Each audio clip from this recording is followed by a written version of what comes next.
Good evening. Welcome once again.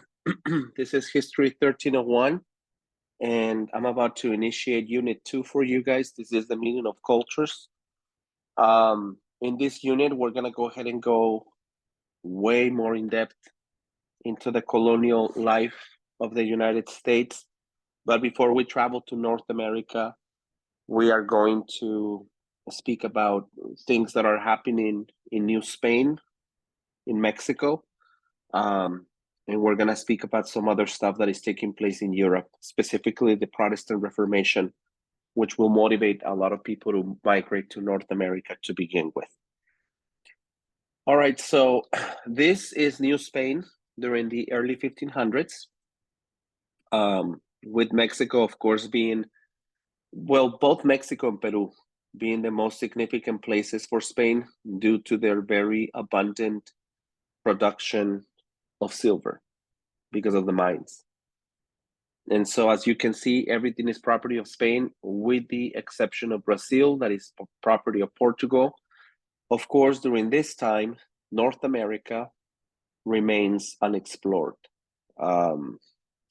There are some Spaniards that have explored Texas and New Mexico and Arizona and California. We know that Cabeza de Vaca went over there into Florida, but I mean, more than that, nothing has been discovered on the East Coast, and nothing has been discovered on the Great Plains. We know that as the Spaniards arrived in Mexico, one of the things that they really started doing was evangelizing people. And so it's part of, it's important to understand that this conquest is not just a social political conquest, it's also a spiritual conquest. This is the caste system of Mexico, colonial Mexico. I mean, it's a social pyramid. It's very obvious as to why Peninsulares are at the top. Peninsulares are Spanish people born in Spain, and we call them Peninsulares because they were born in the Iberian Peninsula. Right above them, we have the Criollos. In my opinion, and in the opinion of a lot of revisionist historians, the Criollos are probably the most interesting one because they have, Spanish mom, Spanish dad, but born in Mexico.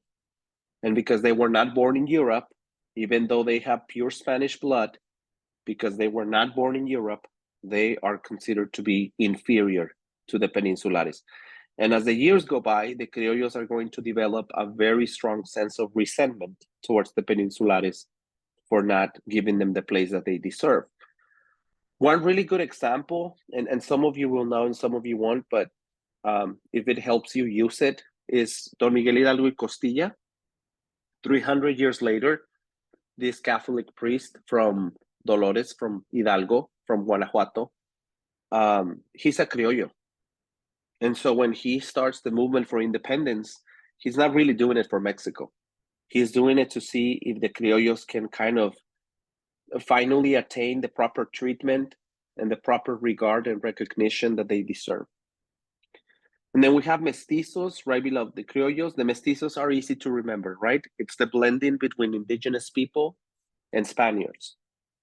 Right below the mestizos, and before I move away from mestizos, I'm sorry, it will be an important thing to clarify that about 97% of the population in Mexico today is mestizo.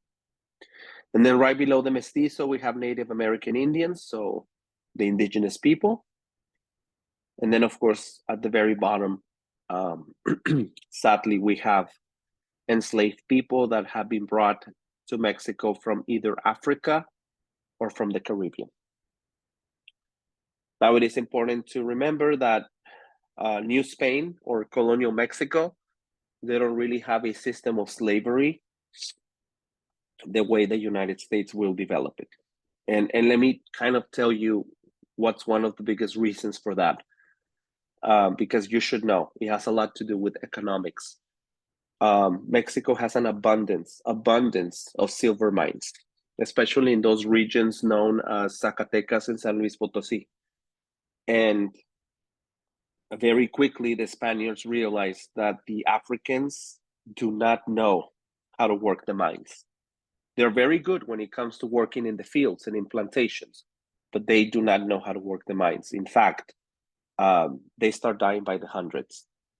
And they realize that the ones that actually know how to work the mines very well are the indigenous people.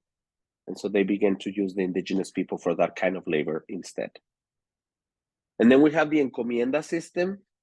The encomienda system is the most popular socioeconomic system that New Spain has, right?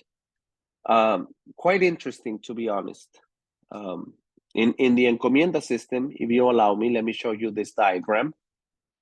You have an encomendero.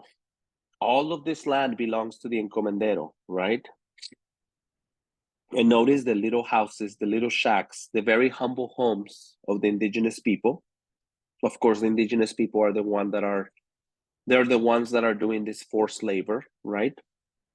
And notice that there's a monk, there's like a priest that is assisting the encomendero, and there's an assistant, the capataz, who is also helping the encomendero, making sure that things are running smoothly. So the way this works basically is the Spanish crown gives this guy all this land and everything in it. The land belongs to him, all of the people belong to him, and all of the potential revenue that he could generate from this land and people will also belong to him. But Spain will give 3 conditions to this encomendero. 3 conditions. Condition number 1, you're going to teach them Spanish. You're going to make sure that these indigenous people, they stop speaking their native lingua, and you're going to teach them Spanish, making sure that they pledge allegiance to Spain. Second condition, you're going to evangelize them. You're going to make them Catholic. You're going to give them salvation according to the Spanish idea. And lastly but not least, you are going to send 80% of the revenue that you made. 80% of that will be sent to the King of Spain. In this case, King Charles V, Carlos V. Now, the third one is tricky. I mean, there's loopholes, right?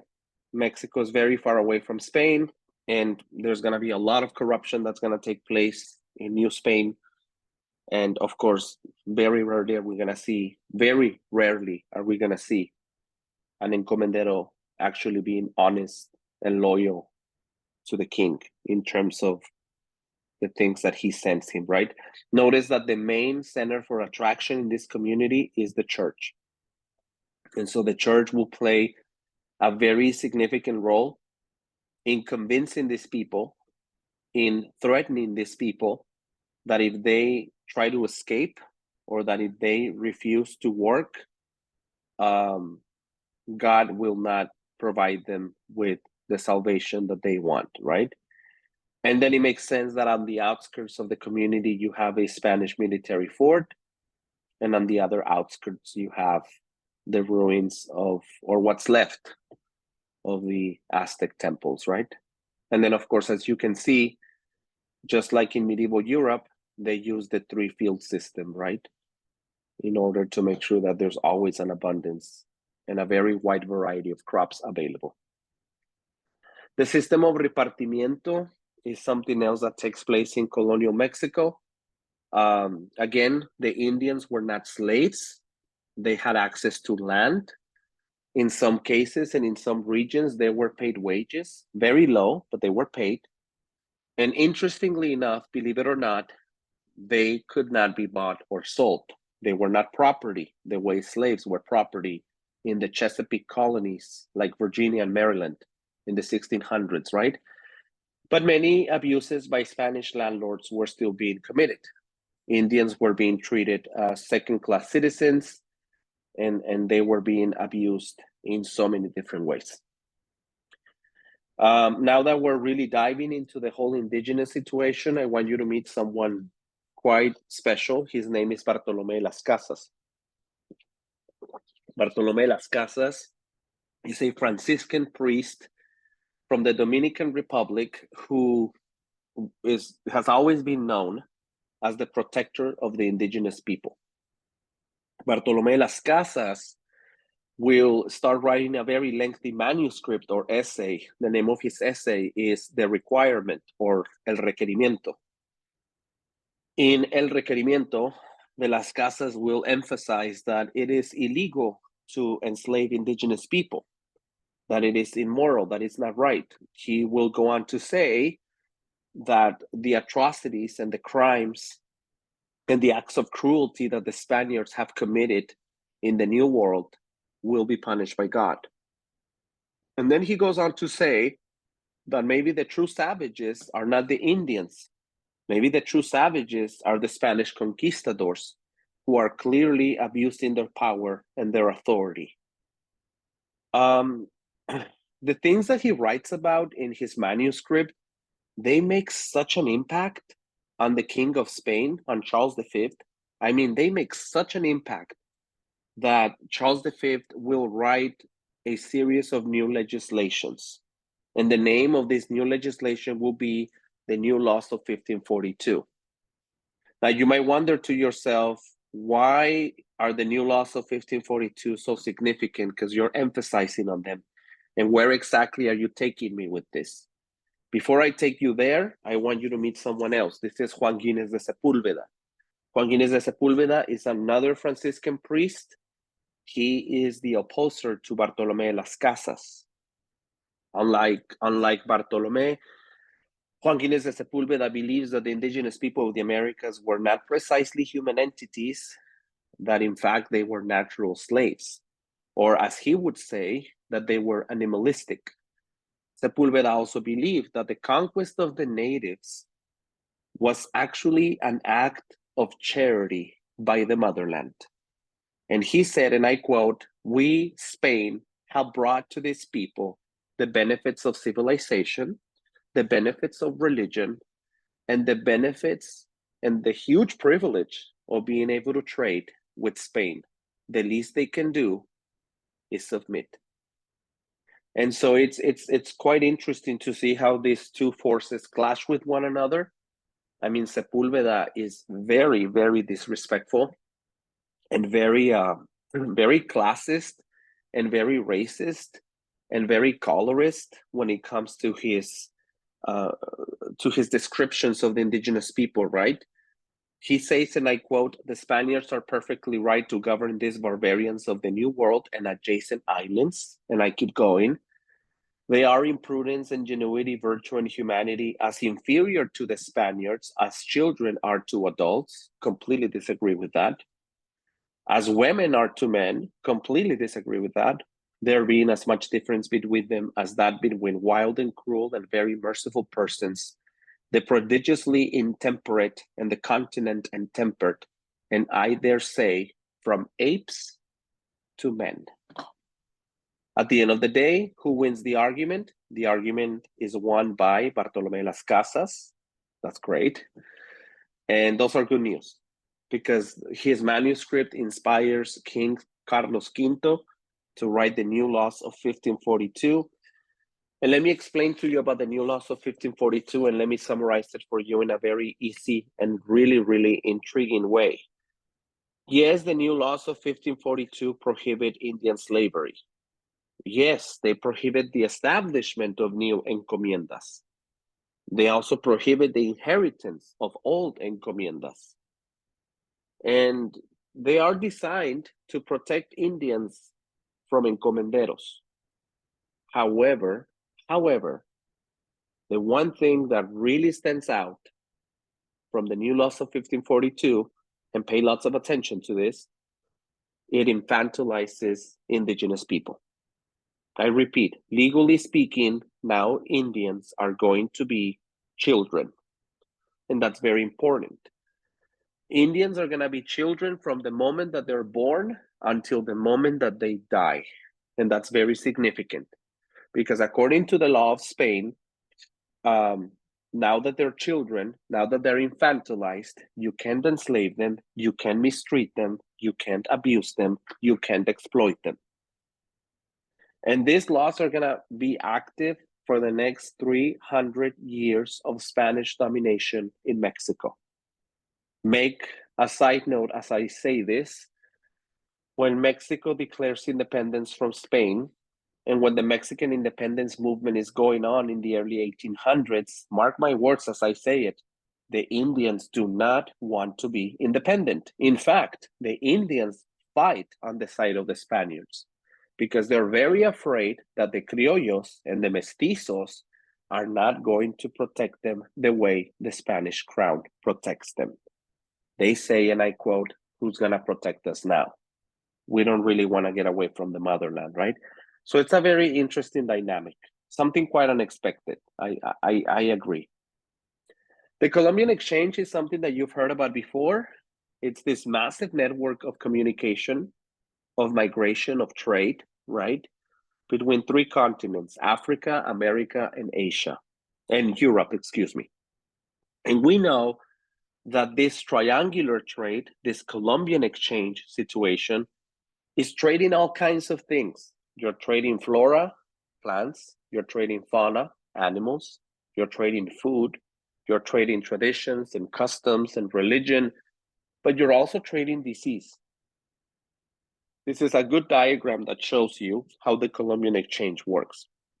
And if you notice, there's a lot of good things that Europe gives us, and there's a lot of good things that we give to them. And then there's a lot of things that, well, whatever, we'll address them later. For example, remember that the basis of the diet for Mesoamerican people is the bache, and it's based on corn, potatoes, and squash mainly, while the basis of the diet for the Mediterranean regions is based on grapes, olives, and wheat, which is extremely healthy. We give them turkeys, they give us pork. Pork is a very special case because pork is that one animal that reproduces very fast. And not only do they reproduce very fast, they tend to have a lot of babies when they do. I believe it happens every 4 months or so. Now we're gonna go to Europe real quick. So make a note that you're gonna go to Europe. And as we go to Europe in the 1500s, we're noticing that there's this particular invention that is radically changing the way people live and the way they think, and listen to my words, the way in which they conceive or understand God. And that invention happens in Germany, and it's called the Johannesburg Printing Press. If you need a specific year, 1453. The Johannesburg Printing Press of Johannesburg, Gutenberg, Germany, is being created and manufactured, and it allows for the very rapid diffusion of ideas through the printing of books.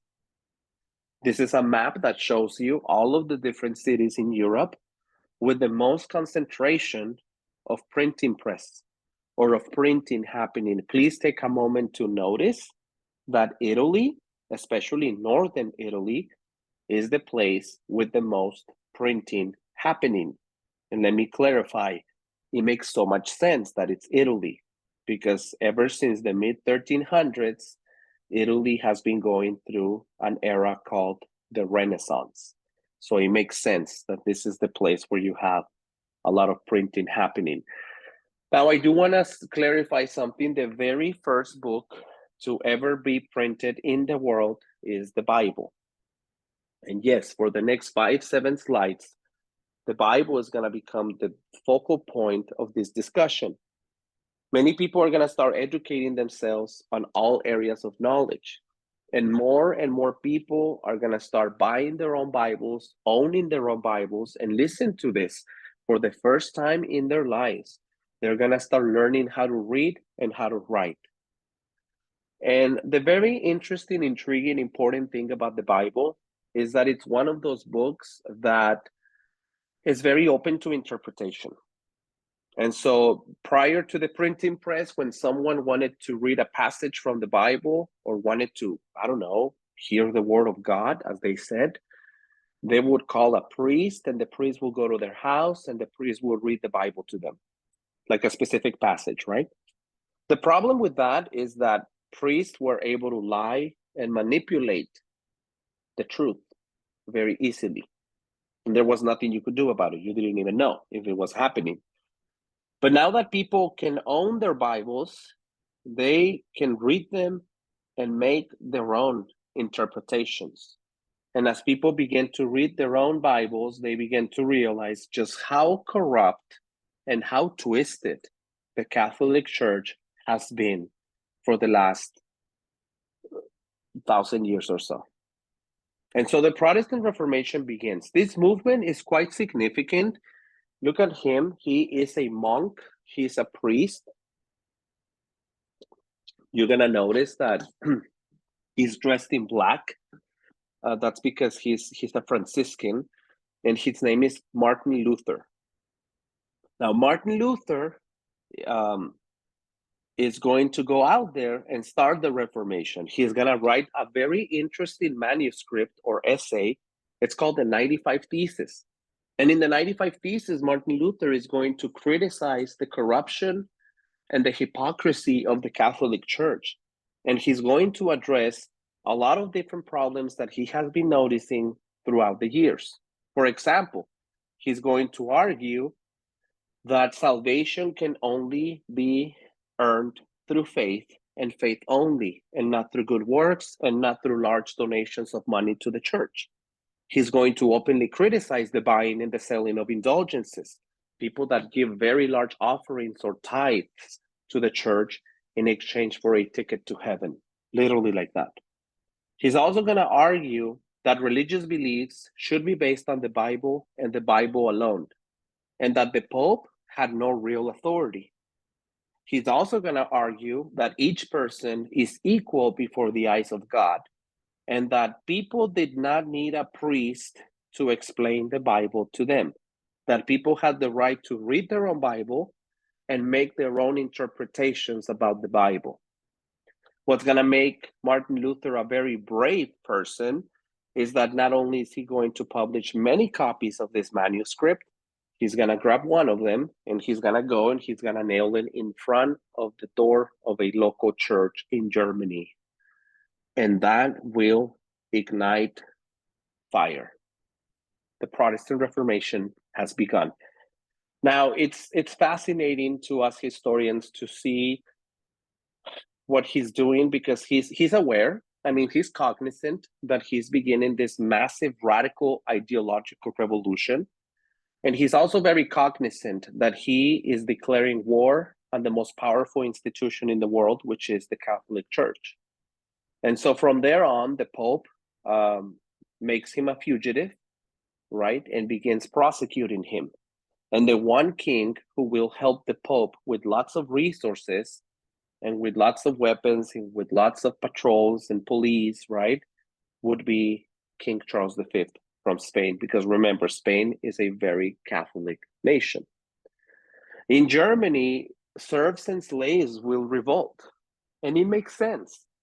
They use the words of the 95 Theses as their justification to start rebelling against their masters, as they say, well, Martin Luther says that we are all equal before the eyes of God, so therefore, why am I your slave, right? That kind of thing. And it's interesting, as I said it before, Spain is not happy. I repeat, Spain is not happy about this Protestant Reformation. They are not happy about the very rapid and quick spread of Protestantism across Europe. But guess what? Protestantism is going to spread more and more and more, and it's going to do it very quickly through different places, okay? Some of the branches that we're going to see from this Protestantism will be Calvinism, Lutheranism, Presbyterianism, Baptism, Methodism, things like that. And then eventually Puritanism and Quakerism.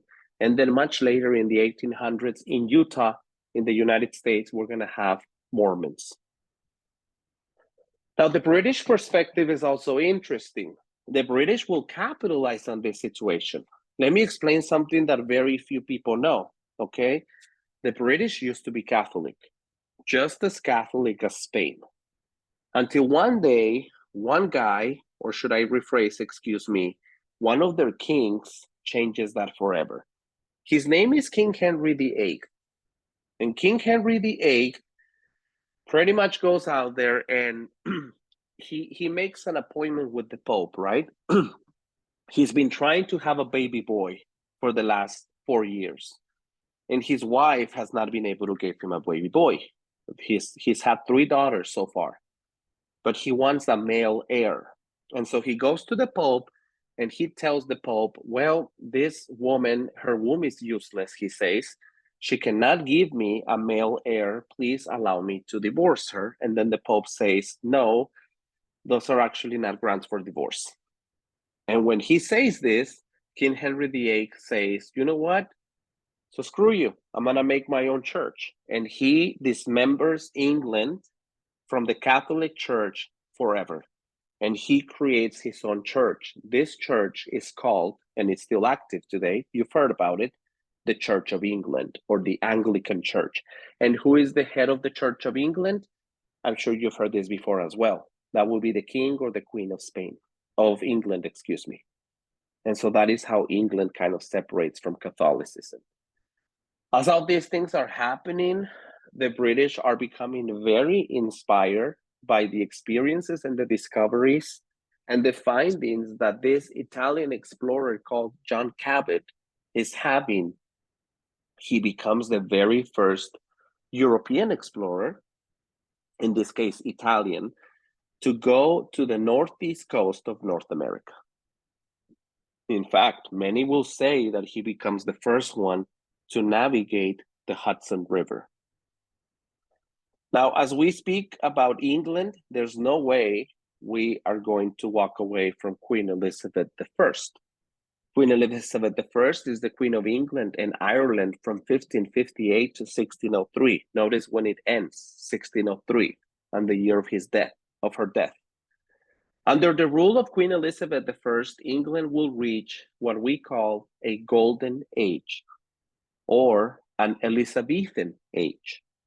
She promoted the arts, she promoted poetry, she invested heavily in music and in literature, and she made England this very, very competitive place. We know that Queen Elizabeth I is very ambitious. We know that she, despite all the good things that she has, she endorses and she sponsors English piracy.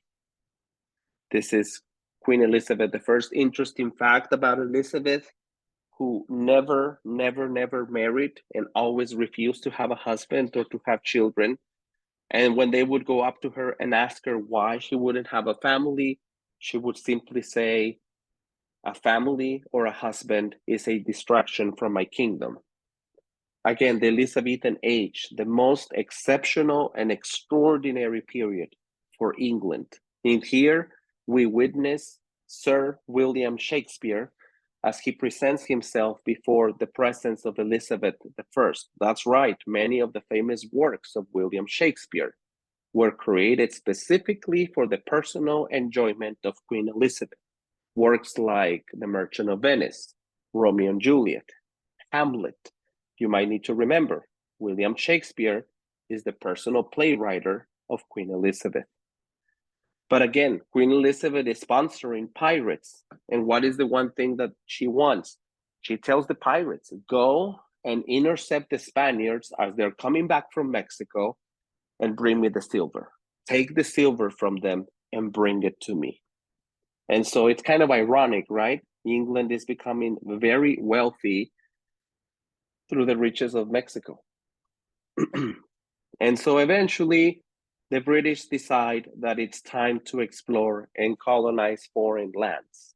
There are four main vital incentives for the colonization of North America. The first incentive that the British have is population is really increasing in Europe to the point where they're practically running out of space. So why not? Let's colonize. Incentive number two, there's more available European farmland is declining. So again, let's colonize. Incentive number three, the creation of new markets and new wealth for England is quite the motivation. And incentive number four, last and not least, the idea of mercantilism, the idea of the acquisition of colonies. I would really like to take a moment to explain mercantilism and be aware that this will be one of the most important things in your exam. Mercantilism is an economic system in which all the wealth, all the revenue, and all the resources generated by the colonies go to the motherland. In this case, who's the motherland? England. Let me explain it in more plain terms. Colonies can only buy, sell, and trade with the motherland. I repeat, they cannot buy from one another, they cannot sell to one another, and they cannot trade with one another. They can only buy, sell, or trade with the motherland. If Maryland wants cigars, they know that the biggest producer of tobacco is Virginia. But Maryland cannot buy from Virginia. Virginia will send the tobacco to England, and then Maryland will be forced to buy from London and then bring it. And so that is the whole idea of mercantilism. And this is the system that the British use. Quite interesting, because as we've seen, the Spaniards never really used this system, right? But the English did, and it worked very, very well for them. This is the idea of mercantilism. Of course, this map shows you all of the different places in the world that are occupied by the British Empire during the 1700s. North America, Suriname, right? You have places in Angola and South Africa. You have, of course, India, of course. And then, of course, you have Australia. So all these different places are part of what we historians call the British Commonwealth. And again, mercantilism at its best, right? You can only buy, trade, and sell with the motherland. And so the anticipation of the British is quite interesting, and it's kind of embarrassing because it's such a failure, right? Sir Walter Raleigh, such an incredible person who is quite wealthy and who sponsors the Roanoke Island colony. Roanoke Island is regarded by many to be the real first colony of the United States. It's not Jamestown, it's Roanoke, and it's located in North Carolina. And notice that the Roanoke Island project takes place between 1585 and 1590. Basically, what happens is that Sir Walter Raleigh arrives with 120 English colonists, and then he leaves for help. And when he comes back 2 months later, he finds that these 120 English colonists have disappeared, virtually vanished, without leaving a trace. And the only thing that he finds is a tree. And engraved in the tree, you have the word Croatoan. We don't know what Croatoan means. We know it's a foreign language, but we don't know what it is. Up until today, historians wonder, what exactly happened to these British soldiers? What exactly happened to these people? There is no evidence of cannibalism in North America, so it's very hard to believe that Indian tribes ate them. We wonder if they drowned or if they were killed and buried in some sort of mysterious way and mysterious site. What we do know is that located in Dare County, North Carolina, you can find, I don't want to say ruins, but yeah, pretty much, of Roanoke Island, the very first colony, the very first failure. Some things to understand about England is that England's stability in the 16th century was undermined by religious conflicts. And we know that the English crown is going to start issuing charters for certain individuals that are very wealthy and very well respected. Examples of these individuals are Sir Humphrey Gilbert, who actually goes into this area called Nova Scotia, which will later become Nova France, which is Canada. And then, of course, to not get us confused, the person that we just spoke about 3-4 minutes ago, Sir Walter Raleigh. And so certain people will receive these charters, right? And we know that one of the biggest motivations for the British is to spread Protestantism and to counterattack or to counter the spread of Catholicism. And so we're going to see a lot of Protestants arriving into the East Coast of the United States throughout the 1600s.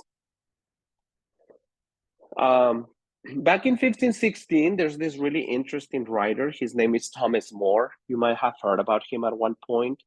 And Thomas More wrote a very fabulous book. It's called Utopia. And in the book Utopia, Thomas More describes a place where settlers can go to escape the economic inequalities of Europe. He describes a place where people can freely practice whatever religion they want. He describes a place where people are able to control their own labor and their own belongings and their own property and the things that they have. He describes a place where there's no feudalism and when there is social and financial independence. He describes a place where the ownership of land can actually be a reality. And lastly but not least, he describes the idea of being masterless men. And that idea really inspires the British to go and look for colonies to settle. And so the English migration begins. Between 1607 and 1610, over 500,000 people will leave England. I repeat, in a period of 3 years, 500,000 British people would go to North America. The majority of the settlers in North America were young single men from the bottom rungs of English society. And as I've said it before, and I'm gonna keep saying it for quite a while, land ownership and the ownership of property were the basis for freedom. And so you're gonna notice that as these British people go into the New World, they bring with them some of the traditions, right? Of baptism and, things like that, very Christian values. So Jamestown, we are finally here. In 1607, Jamestown is established. And what do we know about Jamestown? First colony in Virginia, but let me make it clear. It wasn't really a colony now, was it? Notice that it's a triangle. It was a military fort. And notice that Jamestown is extremely disorganized. There's very high death rates. There's a lot of disease going on. There's a lot of animosity between the Indians and the whites. And there's a lot of changes in leadership, very frequent changes in leadership. Not to mention that there's inadequate supplies from England and that the British government is not really helping these people as they try to establish a sustainable community, a self-sustainable community. And then, of course, there's this stubbornness, there's this foolish British insistence that they are going to somehow, somewhere, at some point, find gold. And even though it becomes clearer and clearer to them that there is no gold in the United States, they keep looking for it. And instead of farming and producing good crops to make it a self-sustainable place, they keep looking for gold. And so by 1616, 9 years later, by 1616, 80% of the people who had arrived in Jamestown were dead. So Jamestown is this massive failure. And there's a lot of uncertainty as well, right? How exactly are we gonna make our government? What kind of relationship are we gonna develop with the Indians? How are we gonna be able to kind of cohabitate with one another? You can still visit the ruins of Jamestown today if you go to Virginia, right? On the coast of Virginia. These are the actual ruins of Jamestown. This is the actual picket fence, right? It is protected by the National Parks Administration. It is a beautiful site, truly a historical testament, or historical patrimony to the United States, Jamestown.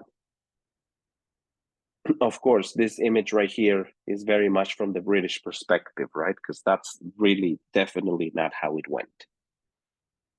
Jamestown is a very disorganized place, and it is not until John Smith comes along with his very tough leadership that he manages to kind of hold the colony together.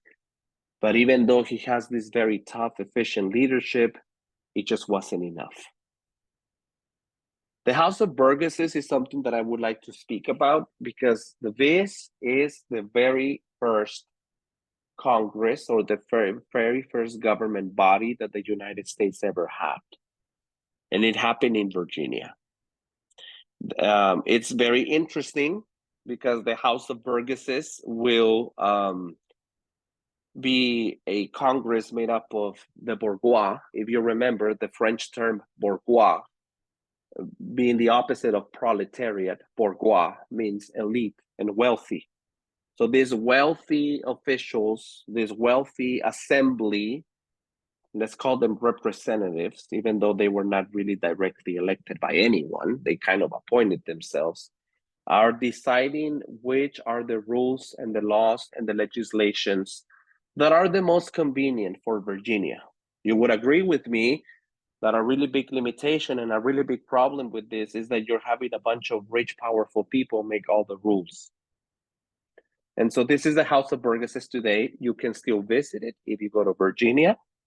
And as you can see, it's an open museum, right? And it's a very special place because it still contains the original furniture, right? So you got to sign all kinds of affidavits and kind of contracts, you know, just saying that you're not going to vandalize or destroy or compromise the integrity of any of the furniture or any of the objects within this place. Powhatan is such a significant character.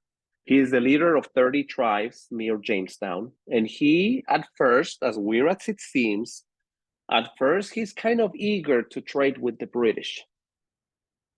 And then eventually he meets John Smith, and they kind of, you know, establish some sort of truce, but the tension between indigenous people and whites remains.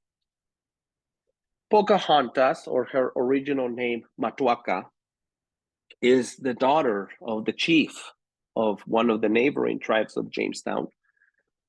And at one point, Pocahontas is captured by the British. And then at one point, the dad goes on and, you know, tries to kill John Rolfe, not John Smith, John Rolfe, another guy, another John. And, you know, she basically avoids his assassination. And she tells her dad, and I quote, "If you kill him, you kill me. I love him." And ultimately they get married, and the marriage of John Rolfe and Matuaka, or Pocahontas, is quite symbolic. It symbolizes the union, or let's call it the cultural syncretism, right, between the British and the Native Americans. Ultimately, both Pocahontas and John Rolfe, they end up leaving to London for about 10 years or so. And when Pocahontas finally comes back with him, back to her people, she's a completely different person. She speaks English. She's very westernized. She's very Europeanized. She's wearing these beautiful Elizabethan dresses. Historical gossip says that she even forgot her own language, right? And that cost her. I mean, her people really never forgave her for that. The 1622 revolt is important because it is the very first official documented massacre between British and Native Americans. Even though Native Americans really, really put up a fight and really made the British struggle, surprisingly, ultimately the English won because of the superiority of their weapons. And ultimately the British will force the Indians to not only recognize their subordination to the government of Jamestown, but for the very first time ever, listen to this, they are going to move them into reservations. And so it is in 1622 when the relocation of Indians to reservations officially begins. It doesn't begin with Andrew Jackson, it begins here. The Virginia Stock Company / colony then becomes one of the most profitable things that New England has.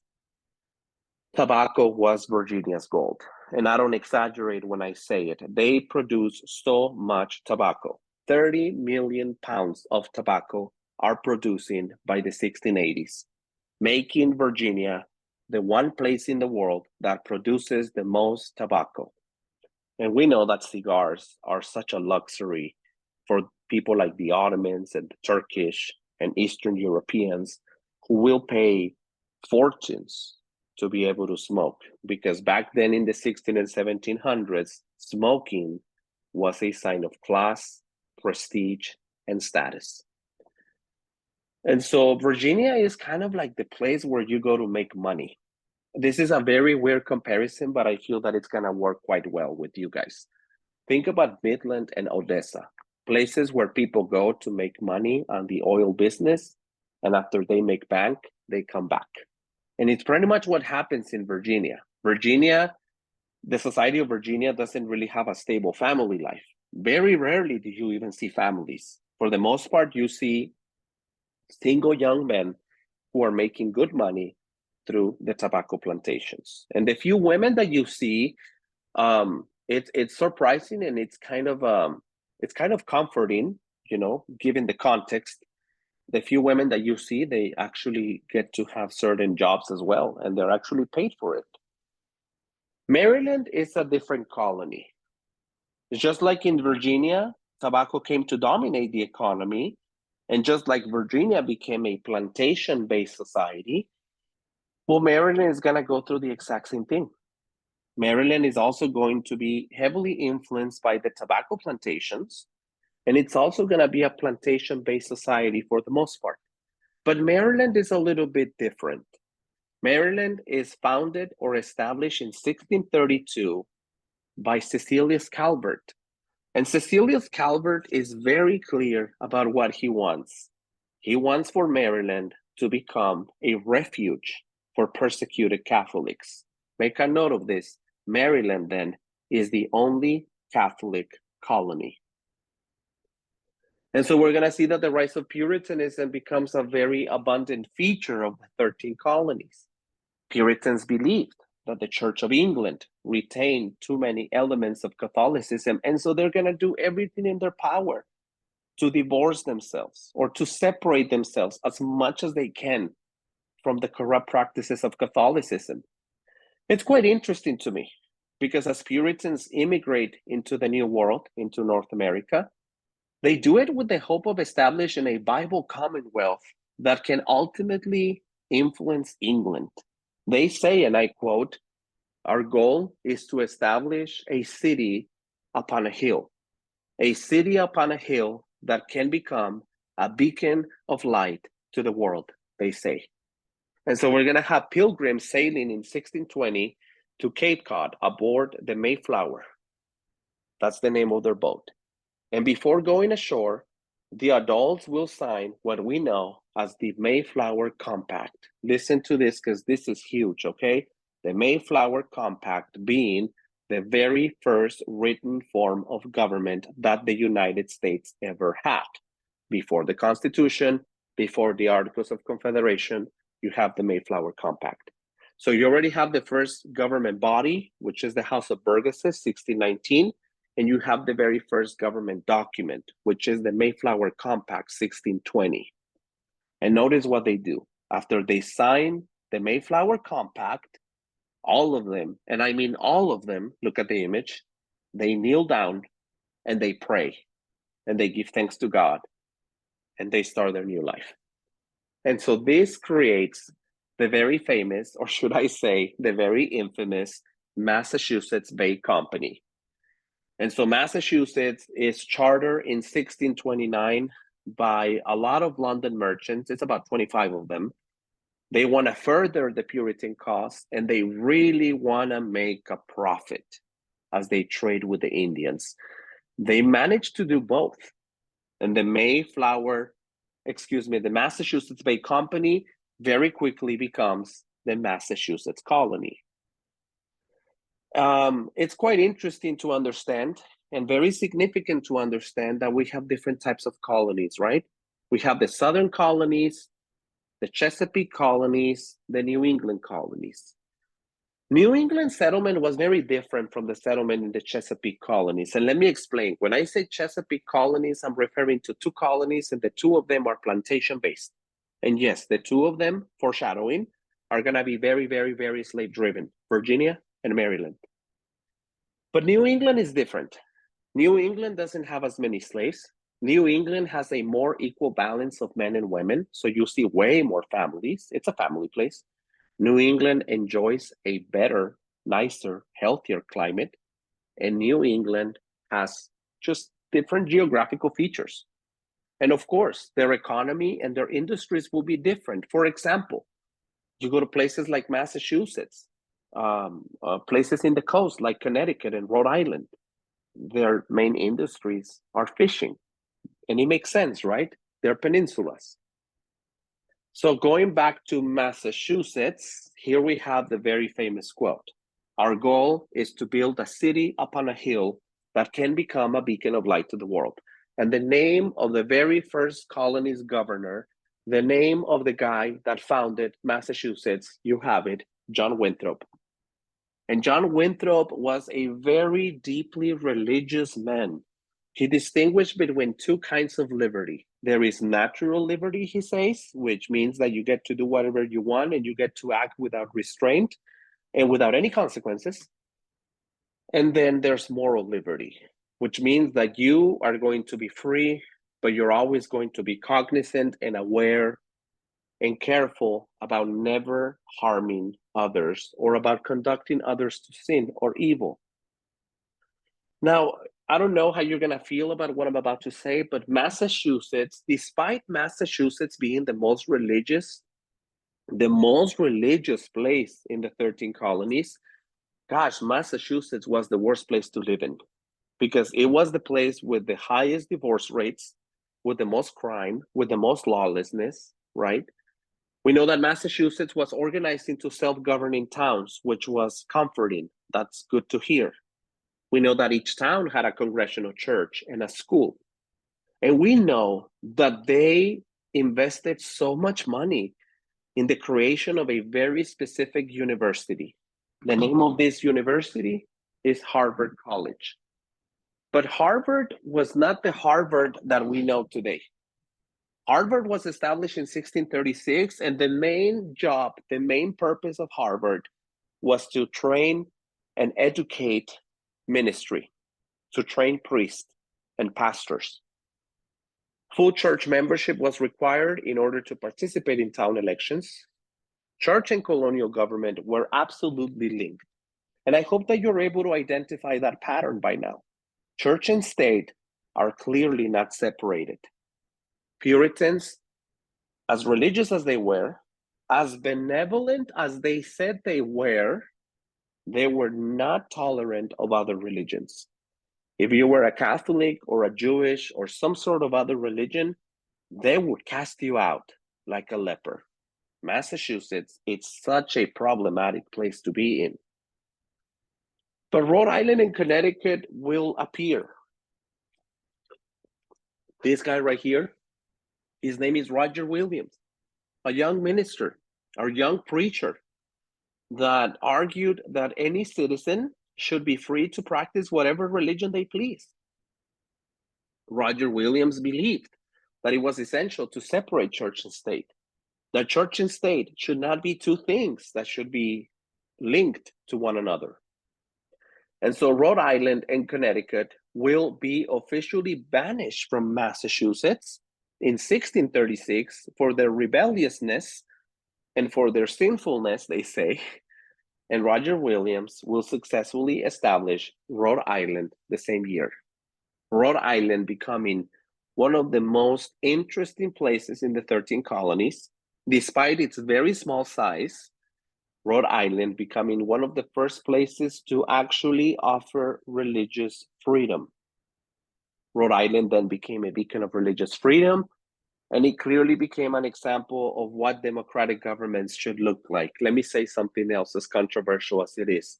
Rhode Island then ended up becoming exactly what Massachusetts promised to become, what Massachusetts was meant to become, what Massachusetts was supposed to become, what Massachusetts never became. And the very similar thing happens with Connecticut. The towns of New Haven and Hartford gave rise to another new colony. Its name is Connecticut. Connecticut, just like Rhode Island, will emphasize on religious freedom and democratic processes. Keep in mind that Hartford, up until today, remains to be the capital of Connecticut. Anne Hutchinson is such a significant character. She is this